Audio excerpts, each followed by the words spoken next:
T1 Pro Cube battery replacement tip. I'm letting you know this because I ended up taking it off and then I couldn't figure out where that position was to put it back into the slot position on the cube, as I saw nothing informing me on how to do it.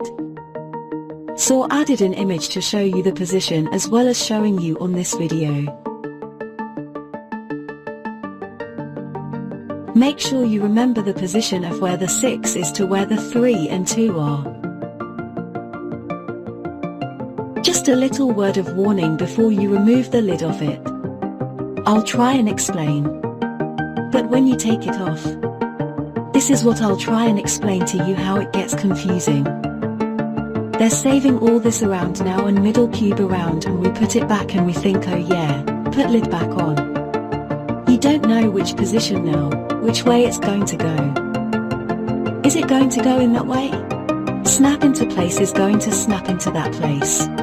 Is it going to step into that? So what you're going to do is put your 2 on this side here, put your 3 on that side, and the 6 goes in this top corner. So we've got that 2 in there. And then when you put that into its position, hopefully now it should snap back in there and it snaps back in correctly.